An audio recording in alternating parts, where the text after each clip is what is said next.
जय हिंद दोस्तों, welcome back again to this e learning platform Padh Lo India. I am Sumit, your chemistry mentor. Guys, आज हम जो चैप्टर सीखने वाले हैं that is again part of general chemistry and the chapter's name is polymers. Polymers काफी यूज होने वाली चीज है जो हम डे टू डे लाइफ में देखते हैं, उनके बारे में स्टडी करेंगे। बनते कैसे हैं, क्लासिफिकेशन किस तरीके से होता है। So let's start with this video now. Chapters name is polymers. Polymers are basically those units that are consisting of so many small units that are known as monomers. Monomers क्या हैं, polymers क्या हैं? Let's learn them one by one. First is polymers.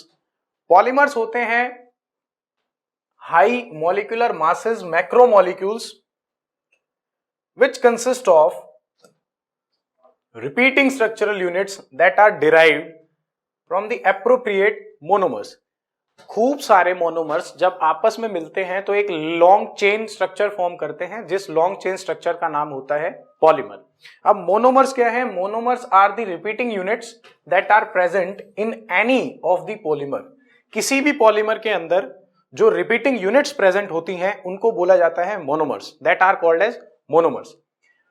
Polymerisation एक ऐसा process जिसमें formation होता है polymer का from respective monomer is called as polymerization. Simple we can say that एक प्रक्रिया जिसमें मोनोमर्स आपस में जुड़ते हैं और एक पॉलीमर का निर्माण करते हैं तो वो कहलाता है पॉलीमराइजेशन. उसे हम पॉलीमराइजेशन बोलते हैं. For example, this ethene is a monomer. जब इसके n मॉलिक्यूल्स आपस में कनेक्ट होंगे तो they will form a polymer known as polyethene. Polyethene बना देंगे. जैसा कि हमने ये रिएक्शन देखा, इस रिएक्शन का नाम है पॉलीमराइजेशन रिएक्शन. जितने भी पॉलीमर्स बनते हैं वो सारे इसी रिएक्शन के द्वारा बनाए जाते हैं. Classification of the polymers. Polymers को किस तरीके से क्लासिफाई किया जाता है? पॉलीमर्स जो होते हैं they are classified on the basis of availability. Polymers can be divided into natural, semi synthetic and synthetic polymers. किस तरीके से हमें मिलते हैं उसके बेसिस पर हम इनको डिराइव करते हैं, क्लासिफाई करते हैं तीन ब्रॉड कैटेगरीज में, जो है natural, semi synthetic and synthetic. अगर मैं नेचुरल की बात करूं तो ये ऐसे पॉलीमर्स होते हैं जो एग्जिस्ट करते हैं नेचर में, प्लांट्स में, एनिमल्स में हमें मिलते हैं. जैसे स्टार्च है, सेल्यूलोज है. These are some polymers that are naturally occurring, जो नेचुरली अकरिंग पॉलीमर्स होते हैं. Semi synthetic polymers are those polymers that are prepared by making natural polymers fused with some ingredients that are present unnaturally. हम जो natural polymers होते हैं उनके साथ कुछ ऐसा सब्सटेंस मिला देते हैं जो कि डिराइव्ड होता है या लेबोरेटरी में प्रिपेयर्ड होता है, तो वो बनता है सेमी सिंथेटिक पॉलीमर. जैसे रेयन, वल्कनाइज्ड रबर, ये कुछ ऐसे एग्जांपल हैं जो सेमी सिंथेटिक पॉलीमर्स के होते हैं. नेक्स्ट आता है सिंथेटिक पॉलीमर्स. सिंथेटिक पॉलीमर्स ऐसे पॉलीमर्स होते हैं जिनको प्रिपेयर किया जाता है फुली इन लेबोरेटरीज. लेबोरेटरीज में जिन्हें पूरी तरीके से प्रिपेयर किया जाता है वो होते हैं synthetic polymers. Bakelite, Teflon, PVC, polystyrene, these are the examples of synthetic polymers that are used in our day to day life. PVC pipes आप देखते हो, पॉलीस्टाइरीन कपड़े आप पहनते हो, ये सारे डे टू डे लाइफ के एग्जांपल्स हैं जो सिंथेटिक पॉलीमर्स होते हैं उनके. On the basis of, now we will study the classification on the basis of structure. There are structure, one is linear and another is branched chain polymers. Linear क्या होता है? ऐसा polymer जिसमें monomer units will be attached to one another and form long and straight chain. जहां पर लंबी और सीधी chains बनती हैं वो जो कहलाते हैं they are called as linear polymers. उन्हें हम linear polymers बोलते हैं. ये जो चेन्स होती हैं they are closely packed and have very high density, tensile strength and high melting and boiling point. क्योंकि इनके कॉम्बिनेशन में सिमेट्री बहुत ज्यादा होती है, इस वजह से इनका टेंसाइल स्ट्रेंथ बढ़ जाता है, एनर्जी इनकी बहुत ज्यादा होती है, डेंसिटीज इनकी काफी हाई होती है. Example, high density polythene, PVC, ये इनके एग्जाम्पल्स हैं. ब्रांच्ड चेन पॉलीमर्स की अगर हम बात करें तो ये लीनियर चेन पॉलीमर्स होते हैं. दे हैव सम ब्रांचेस, जिनकी कुछ ब्रांचेस हो. Branching cause these polymers to be loosely packed. क्योंकि इनके बीच में ब्रांचेस प्रेजेंट हैं, उस वजह से क्या होता है, जितने भी पॉलीमर्स होते हैं they are loosely packed with one another. एक दूसरे के साथ लूज पैकिंग में बैठे होते हैं, जिसके कारण जिसके कारण इनकी जो डेंसिटी स्ट्रेंथ वो कम हो जाती है। इसके एग्जाम्पल की अगर मैं बात करूं, glycogen, amylopectin, low density polythene, these are some examples of branched chain polymers. Alright, next is cross linked और नेटवर्क पॉलीमर्स। क्रॉस लिंक का मतलब होता है जब दो पॉलीमर्स की चेन आपस में इस तरीके से मिलती हैं कि they will be connected and they are again connected to third one and fourth one, उस तरीके से कॉम्प्लेक्स स्ट्रक्चर, एक नेटवर्क स्ट्रक्चर प्रेजेंट बनता है, तो वो कहलाता है एक क्रॉस लिंक्ड पॉलीमर या फिर एक नेटवर्क पॉलीमर उसको बोला जाता है। इसके एग्जांपल हैं बेकेलाइट, फॉर्मेल्डिहाइड पॉलीमर्स, ये जितने भी होते हैं, these are some example of cross linked और network polymers. Now we will talk about the classification on the basis of polymerization. Polymerization में किस तरीके से हम बात करते हैं, कैसे क्लासिफाई करते हैं, वो पढ़ना है। सबसे पहले एडिशन पॉलीमर्स। एडिशन पॉलीमर्स क्या होते हैं? ऐसे पॉलीमर्स जो बनते हैं by the repeating addition of monomers containing multiple bond, जिसमें बहुत सारे बॉन्ड्स होते हैं, मल्टीपल बॉन्डिंग प्रेजेंट होती है, वैसे कहलाते हैं एडिशन। एडिशन को फर्दर डिवाइड किया जाता है टू मेन कैटेगरीज में, one is homopolymer and another is copolymer. तो होमो की अगर मैं बात करूं, होमोपॉलीमर ऐसा पॉलीमर होता है that will be derived by the polymerization of only one kind of monomer. कोई एक आपके सामने पॉलीमर आता है जिसमें रिपीटिंग यूनिट जो है वो सेम है, तो वो कहलाता है होमोपॉलीमर। नेक्स्ट एग्जांपल देखें, इथीन से पॉलीथीन का बनना, ये पॉलीमराइजेशन हो रहा है, दिस इज होमोपॉलीमर, क्योंकि रिपीटिंग यूनिट्स जो है वो इथीन है, सेम है, बार बार इथीन जुड़ करके पॉलीथीन बना रहा है। Alright, let me tell you one thing. Please keep pen and copy with you, क्योंकि जितने भी पॉलीमर्स की रिएक्शन प्रिपरेशन हम यहाँ पर सीख रहे हैं बीच में, अगर आप उनको एक जगह नोट डाउन कर लेते हो, उनका पूरा चार्ट बना लेते हो, तो that will B okay for you, क्योंकि आप बार बार इस चीज को रिपीट आउट करने के लिए एक जगह आपको मटेरियल मिल सकता है। That will be very beneficial for the exam point of view, so keep in mind and do that thing. Alright, next अब बात करते हैं कोपॉलीमर्स की। कोपॉलीमर्स में देखिए दो अलग अलग रिपीटिंग यूनिट्स आपस में जुड़ी हैं और एक इसने क्या किया है, पूरा का पूरा पॉलीमर फॉर्म किया है। रिपीटिंग यूनिट्स अलग अलग हैं, जुड़ करके पॉलीमर बना दिया, तो ऐसा जो पॉलीमर होता है वो कहलाता है copolymer, that will be considered as copolymer. अब जो सेकंड होता है एडिशन के अलावा, वो होता है कंडेंसेशन। कंडेंसेशन में क्या आएगा, ऐसे पॉलीमर्स हैं that will be formed by the repeated condensation reaction. जो एडिशन से फॉर्म होता है वो एडिशन, जो कंडेंसेशन से फॉर्म होगा that will be condensation polymer. इसमें trifunctional, bifunctional monomers लगते हैं, और ये रिएक्शन कुछ ऐसी रिएक्शंस होती हैं जिनमें एज बाय प्रोडक्ट छोटे छोटी चीजें जैसे H2O, HCl, CH3OH, ये सब चीजें बाहर निकलती हैं। एग्जाम्पल, हेक्सामिथाइलिन डायमीन को मिलाया एडिपिक एसिड के साथ, तो there will be loss of water. ठीक है, एक ऐसा पॉलीमराइजेशन रिएक्शन जहां पर कुछ स्मॉल अमाउंट में बाय प्रोडक्ट निकलता हुआ दिखाई देता है, तो वो कहलाता है कंडेंसेशन पॉलीमर्स, या कंडेंसेशन पॉलीमराइजेशन भी उसे बोला जाता है। नेक्स्ट जो आता है वो है classification on the basis of forces,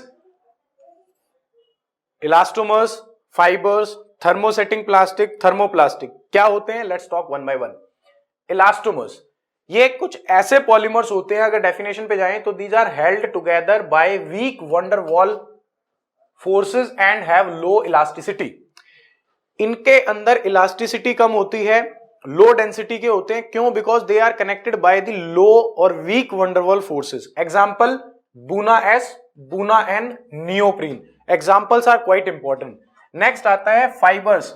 fibres are those polymers that are held together by strong hydrogen bonds, they have high tensile strength, sharp melting point। इसका एग्जांपल है नाइलॉन, वूल, सिल्क, ऑर्लॉन और rayon. ऐसे molecules जो hydrogen bonding द्वारा connect होते हैं आपस में और उनकी टेंसाइल स्ट्रेंथ ज्यादा होती है, शार्प मेल्टिंग पॉइंट होता है, तो दीज आर कॉल्ड फाइबर्स, उन्हें फाइबर्स बोला जाता है। Next we will talk about the thermoplastic. Thermoplastic क्या होता है, ये कुछ ऐसे पॉलीमर्स हैं दैट आर हेल्ड टुगेदर और having intermolecular forces of attraction intermediate between elastomers and fibres. कुछ ऐसे पॉलीमर्स जिनके अंदर जो बॉन्डिंग होती है that will be between elastomers and fibres, वो कहलाते हैं थर्मोसेटिंग प्लास्टिक, थर्मोप्लास्टिक पॉलीमर्स, उन्हें हम थर्मोप्लास्टिक पॉलीमर्स कहते हैं। इसके एग्जांपल हैं polypropene, polystyrene etcetera. Last thermosetting इसके क्या होते हैं, ये ऐसे पॉलीमर्स हैं that are hard and cross linked, they can not be remoulded one set into desired shape.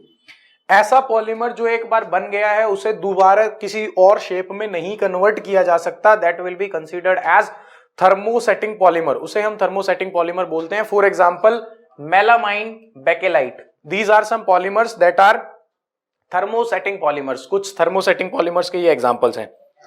Alright, next, polymerisation reaction कितने तरीके की होती हैं। अभी हमने पढ़ा कि पॉलीमराइजेशन होता क्या है, अब हम पढ़ेंगे जो ये रिएक्शंस हो रही हैं ये कितने तरीके की हैं। पहला एडिशन, दूसरा कंडेंसेशन, तीसरा copolymerisation. Let's discuss one by one. Addition polymerisation, molecules of same monomers और different monomers simply add together to form a polymer, दोनों ऐड होंगे एक पॉलीमर बन जाएगा। मोनोमर्स जो होते हैं they are used mainly unsaturated compounds. Addition polymerisation generally follows the free radical mechanism, ये generally free radical mechanism follow करता है एडिशन पॉलीमराइजेशन। अगर हम आगे बात करें फ्री रेडिकल मैकेनिज्म की कि ये होता क्या है, ये एक स्टेप मेथड है जिसमें कुछ स्टेप इन्वॉल्व होते हैं। Chain initiation, this is the first step, chain propagation, this is the second step, and chain termination, this is the third step. इन तीन स्टेप से मिलकर के पूरी की पूरी रिएक्शन होती है। Let me give an example. अगर मैं एग्जांपल दूं तो देखिए ये बेंजोइल पेरोक्साइड है, this is we are talking about the first step that is chain initiation step, जहां पे चेन का शुरुआत हो रहा है, इससे कन्वर्ट होता है और ये बनते हैं free radicals. These are free radicals. I hope you remember what are free radicals.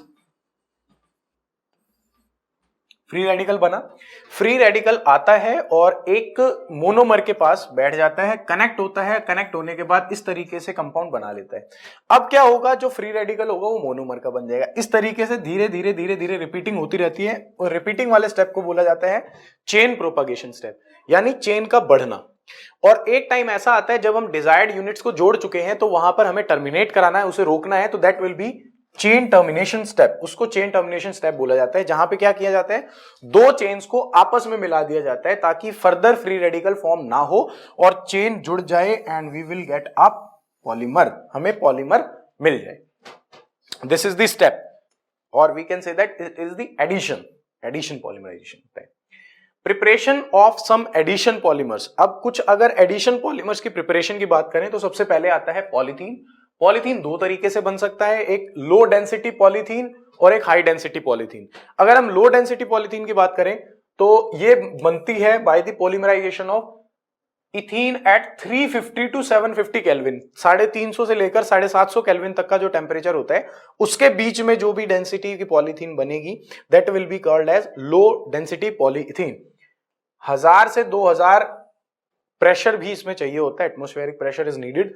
Chemically ये इनर्ट है और टफ है, फ्लेक्सिबल है, it is very poor conductor of electricity, please do remember.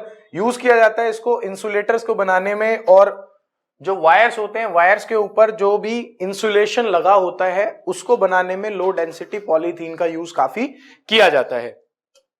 Next अगर हम बात करें हाई डेंसिटी पॉलीथीन, ये एक दूसरा प्रकार है पॉलीथीन का। It will be obtained by the addition polymerisation of ethene at 330 to 350 kelvin. 330 से लेकर 350 केल्विन तक का टेम्परेचर हमें देना होता है, और atmospheric pressure must be low और टफ और हाई स्ट्रेंथ में होती है in comparison to the low density polythene. इसको प्लास्टिक कंटेनर्स, हाउस वेयर्स और पाइप्स बनाने में काफी यूज किया जाता है, जो हाई डेंसिटी पॉलीथीन होती है। घरों में पाइप लगाए जाते हैं, ग्लास वेयर्स बनाए जाते हैं, प्लास्टिक वेयर्स बनाए जाते हैं, उनको बनाने का काम होता है वो हाई डेंसिटी पॉलीथीन से किया जाता है। जैसे आप प्लास्टिक चेयर्स के बारे में अगर बात करो तो उसमें भी हाई डेंसिटी पॉलीथीन का ही यूज होता है। नेक्स्ट है पॉलीएक्राइलिलोनाइट्राइल, इसको PAN पैन पॉलीमर भी बोला जाता है। ये ऑब्टेन होता है by the addition polymerisation of acrylonitrile. ये एक्रिलोनाइट्राइल है, इसका हमें एडिशन पॉलीमराइजेशन कराना होता है किसकी प्रेजेंस में, पेरोक्साइड कैटलिस्ट की प्रेजेंस में, and we will get a polyacrylonitrile, और we can say that it is PAN PAN polymer है, ये पैन पॉलीमर है, पॉलीएक्रिलोनाइट्राइल और PAN, we can say that. Alright, देखिए आपसे क्वेश्चन किस तरीके से पूछा जाएगा, वो आपको स्ट्रक्चर देंगे पॉलीमर का और पूछेंगे इसका मोनोमर कौन है, तो you have to remember the monomers as well as the polymer structure also. Use कहां पे होता है इसका, यूज होता है सब्स्टिट्यूएंट ऑफ वूल, वूल का सब्स्टिट्यूएंट बनाने में, जैसे ऑर्लोन है, ये कुछ ऐसे फाइबर्स होते हैं जो वूल को सब्स्टिट्यूट करते हैं, उनको बनाने में इसका यूज किया जाता है। नेक्स्ट बात करेंगे पॉलीटेट्राफ्लोरोइथीन की, जो कि टेफ्लॉन के नाम से काफी प्रसिद्ध है। It will be obtained by the free radical polymerisation of tetrafluoroethene. Tetrafluoroethene है, कैटालिटिक प्रोसेस है, ये टेफ्लॉन बनाता है, केमिकली इनर्ट है and resist to attack by the corrosive reagent used in the manufacture of oil seed, gasket and non stick kitchen ware. जितने भी kitchen में non stick wears बनते हैं उनको बनाने में टेफ्लॉन का काफी यूज किया जाता है। टेफ्लॉन मटेरियल के ही आप देख पोगे। अगर आपने कोई नया फ्राइंग पैन वगैरह खरीदा है, if you will revert it और उसके पीछे जो इंग्रेडिएंट्स लिखे हैं जिससे वो बना हुआ है, जो सब्सटेंसेस लिखे हैं, उनमें टेफ्लॉन आपको जरूर मिलेगा। यू मे चेक, आप चेक कर सकते हो। कंडेंसेशन पॉलीमर की हम बात करें, नेक्स्ट है कंडेंसेशन। अभी तक हमने एडिशन के बारे में सारा सीखा था, अब हम सीखेंगे कंडेंसेशन पॉलीमराइजेशन के बारे में। कंडेंसेशन में क्या होता है, ऐसे polymerisation that involve repetitive condensation reaction of two bifunctional monomers. मतलब अगेन अगर मैं बात करूं तो ऐसा रिएक्शन होता है जिसमें कंडेंसेशन रिएक्शन होगी हर एक स्टेप पर, और छोटे छोटे मॉलिक्यूल्स जैसे वाटर, मिथेनॉल, ये सब आपको निकलते हुए दिखाई देंगे as the by product at each step. हर स्टेप पर ये निकलता हुआ दिखाई देगा। अगर देखिए इथाइलिन ग्लाइकोल की हमने रिएक्शन कराई है टेरिथैलिक एसिड के साथ, तो उससे पॉलीमर बना है, पॉलीमर के साथ साथ एक छोटा सा अमाउंट में वाटर भी इसमें से निकलेगा। पॉलीमर का नाम है जी डेक्रोन। डेक्रोन एक अच्छा पॉलीमर है। ये बनता कैसे है, it will be obtained by the condensation polymerization of two monomers, one is ethylene glycol and another is terephthalic acid. Now we'll talk about some important condensation polymerization reactions. उसमें क्या आता है, पॉलीएमाइड्स। अब देखिए अमाइड्स, पॉलीएमाइड्स का मतलब यहां पर क्या है, बहुत सारे एमाइड्स मॉलिक्यूल आपस में मिलेंगे, या फिर आपको जो पॉलीमेरिक चेन होगी उसमें अमाइड बॉन्ड बहुत देखने को मिलेगा। इसका एग्जांपल नाइलॉन 6 बहुत अच्छा एग्जांपल है। It will be obtained by the heating of caprolactam with water at a high temperature. This is caprolactam. सामने जो स्ट्रक्चर दिखाया है ये कैप्रोलैक्टम का स्ट्रक्चर है। इसको हमने हाई टेम्परेचर पे हीट करना है, दैट इज 533 543 केल्विन, और ऑब्टेन हो जाएगा polymer that will B nylon 6। इसका यूज किया जाता है टायर कॉर्ड बनाने में, फैब्रिक बनाने में, रस्सियां बनाने में, सारी जगह पे इसका यूजेस होता है। Uses of each and every polymer that we are discussing in this video is very important because these uses can be asked in your examination. Question can be framed on the base of case study as well as one marker question may be in your examination. All right. Next is nylon 66. Nylon 66 की हम बात करें तो it is prepared by condensation polymerization of hexamethylene diamine. ये hexamethylene diamine है, इसका adipic acid के साथ अगर रिएक्शन कराया जाए हाई प्रेशर पर, हाई टेम्परेचर पर, तो जो चीज हमें मिलेगी that will B nylon 66। Nylon 66 होगा। इसका यूज होता है स्टॉकिंग बनाने में, रोप्स बनाने में, पैराशूट्स बनाने में, और जो ब्रिस्टल होते हैं, टूथब्रश के ब्रिस्टल्स होते हैं, उनको बनाने में नाइलॉन 66 का काफी यूज किया जाता है। मेलामाइन फॉर्मेल्डिहाइड, ये एक ऐसा पॉलीमर है जिसको कंडेंसेशन पॉलीमराइजेशन के द्वारा ऑब्टेन किया जाता है। मेलामाइन और फॉर्मेल्डिहाइड इन दोनों को साथ में मिलाते हैं, कंडेंसेशन रिएक्शन होता है। कंडेंसेशन रिएक्शन के बाद फॉर्म होता है पॉलीमर, रेजिन इंटरमीडिएट बनता है। यूज कहां पे किया जाता है जी, अनब्रेकेबल क्रॉकरी बनाने में इसका काफी यूज किया जाता है। जो शादी वगैरह में जो आप देखते हो बर्तन, उनको बनाने में काफी यूज होता है जो भी हमारा मेलामाइन फॉर्मेल्डिहाइड है उस पॉलीमर का। नेक्स्ट अगर मैं बात करूं कोपॉलीमराइजेशन, तो कोपॉलीमराइजेशन क्या है, it is a type of polymerisation reaction in which mixture of more than one monomeric species is allowed to polymerise. एक से ज्यादा जो प्रेजेंट होते हैं पॉलीमर्स वो। For example copolymerisation contains multiple units of each monomer. हर एक monomer की मल्टीपल यूनिट्स उसमें प्रेजेंट होंगी। जैसे formation of butadiene styrene copolymer है, क्या बनता है, 1,3 ब्यूटाडाइन को स्टाइरीन के साथ मिलाते हैं, ब्यूटाडाइन स्टाइरीन कोपॉलीमर बनता है। कोपॉलीमर में क्या होता है, एक ये दो पॉलीमर्स को एक साथ जोड़ दिया, अलग अलग मोनोमर्स थे, अलग अलग मोनोमर्स को एक साथ मिलाया गया, मिलाने के बाद एक लॉन्ग चेन हमें मिलकर के तैयार हो गई है। वो जो मिलकर के तैयार हुई चेन है, लंबी जो चेन बन रही है यहाँ पर, वो क्या है, दैट इज अ कोपॉलीमर, और इसको कोपॉलीमराइजेशन रिएक्शन बोला जाता है। इसमें रबड़ है, जैसे पहला एग्जांपल आता है इसका रबड़। रबड़ क्या है, रबड़ जो है it is of two type, one is natural one is synthetic. Natural क्या है, सिंथेटिक क्या है। नेचुरल रबड़ की मैं बात करूं तो ये नेचुरल पॉलीमर है जो पजेस करता है इलास्टिक प्रॉपर्टी, जिसके अंदर इलास्टिक प्रॉपर्टीज पाई जाती हैं। This is the structure of natural रबड़।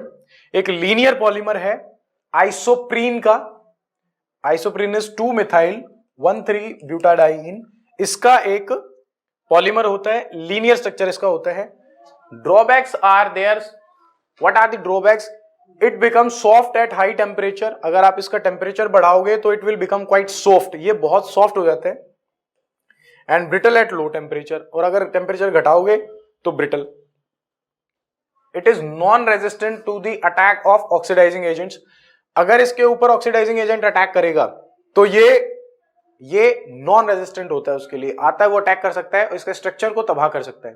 तो इस सभी जो इसकी कमजोरियां हैं, इनको दूर करने के लिए क्या स्टेप उठाना चाहिए, क्या किया जाए, उसके लिए क्या करेंगे, वल्कनाइजेशन एक प्रोसेस होता है, वो किया जाता है। वल्कनाइजेशन है क्या, vulcanization is a process of adding sulphur to the rubber to improve its physical properties, is called vulcanization of rubber. अगर हम चाहते हैं कि स्ट्रेंथ इंप्रूव हो जाए रबड़ का, तो हमें उसके अंदर सल्फर ऐड कराना होता है, और वो प्रोसेस कहलाता है वल्कनाइजेशन। जैसा आप देखिए, ये दो रबड़ के स्ट्रक्चर हैं जिसमें सल्फर आप देख पा रहे हो, दिस इज कॉल्ड वल्कनाइज्ड रबड़। जब वल्कनाइजेशन प्रोसेस हो जाता है तो उसके बाद जो रबड़ ऑब्टेन होती है वो होती है वल्कनाइज्ड रबड़, उसको वल्कनाइज्ड रबड़ बोला जाता है। वल्कनाइजेशन जो है it is carried out by the adding sulphur that is 3 to 5% zinc oxide to the rubber and then heating the object about 110 degree Celsius, 110 degree Celsius तक उसको हीट करते हैं। सल्फर कुछ जिंक ऑक्साइड वगैरह डालने के बाद 20 से 30 मिनट तक इसको हीट करना होता है, and we will obtain the vulcanized रबड़। वल्कनाइज्ड रबड़ जो होती है that is quite improved in strength, in terms of flexibility and all these things, ये सारी इसमें ज्यादा होती हैं। नेक्स्ट जो होता है दैट इज जिंक ऑक्साइड। ये क्या करता है, जो इसमें ऐड कराते हैं, ये क्या करेगा, ये एक्सेलरेट करेगा रेट ऑफ वल्कनाइजेशन को। सल्फर जो होता है it will form the cross links at the reactive sides of double bond और उसको स्टिफ बना देगा। 5% सल्फर यूज किया जाता है फॉर मेकिंग टायर रबड़ एंड 30% यूज किया जाता है for making the battery case रबड़।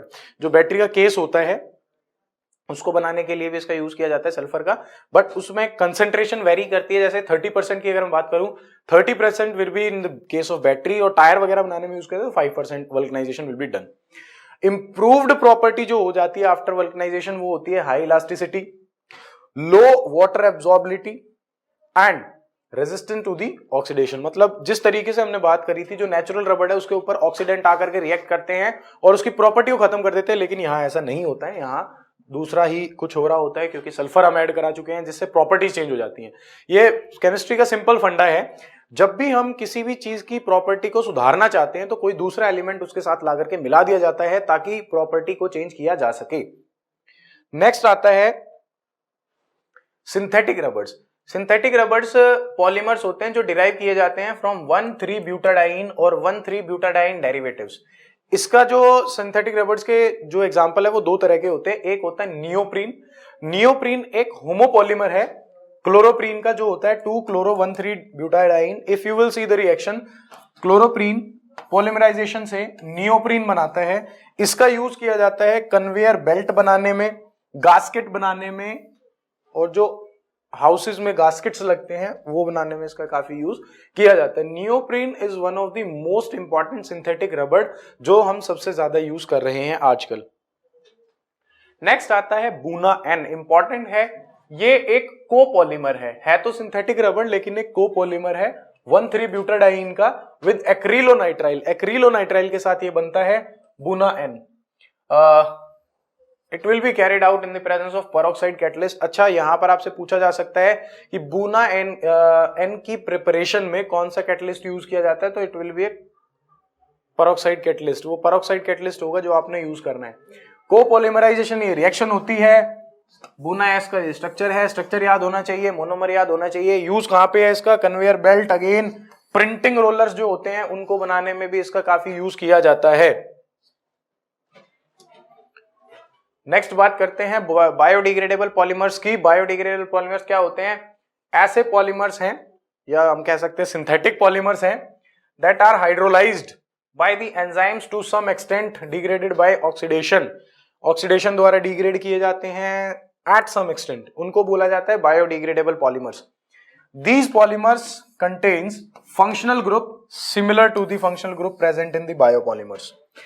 जैसे बायोपॉलीमर्स में फंक्शनल ग्रुप प्रेजेंट होते हैं, हूबहू सेम फंक्शनल ग्रुप इनके अंदर प्रेजेंट होते हैं।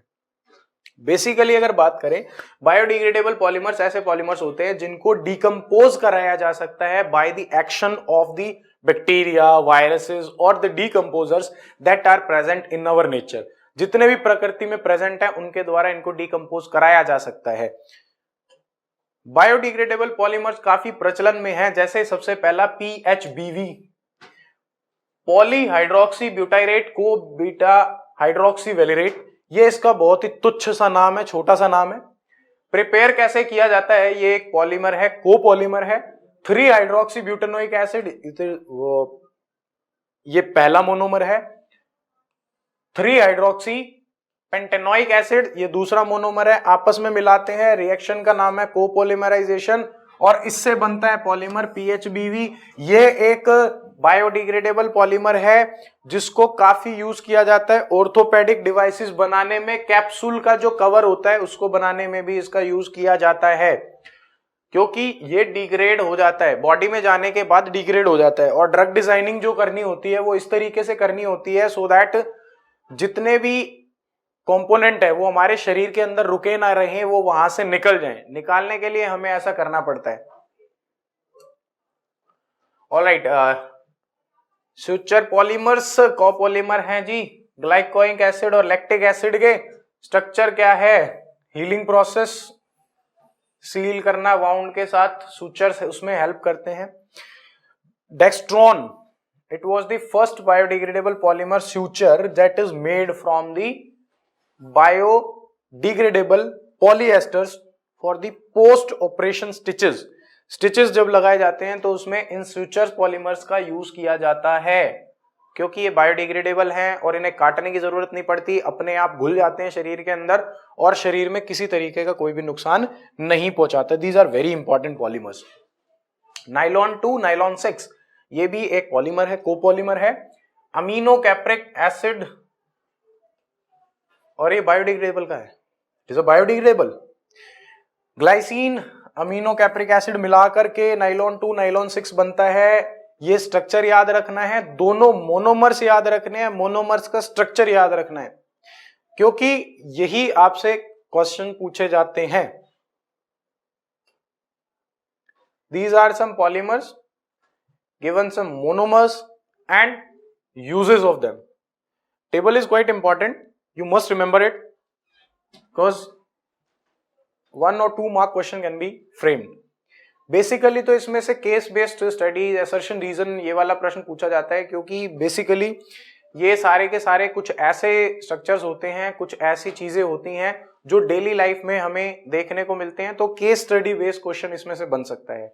और जैसा मैंने आपको तरीका बताया, जितने भी पॉलीमराइजेशन रिएक्शन है सबको एक जगह नोट डाउन कर लो, तो आपको बहुत हेल्प मिलेगी इसको प्रिपेयर करने में, पूरे चैप्टर को। वहीं पे उसके मोनोमर्स लिखो, स्ट्रक्चर बना लो, that will be quite important for you people because that will be very easy to learn that chapter. बाकी जुड़े रहिए हमारे साथ। I hope you have learned a lot from this video. Stay tuned with us, stay tuned with Padlo India. Thank you so much. Jai Hind again.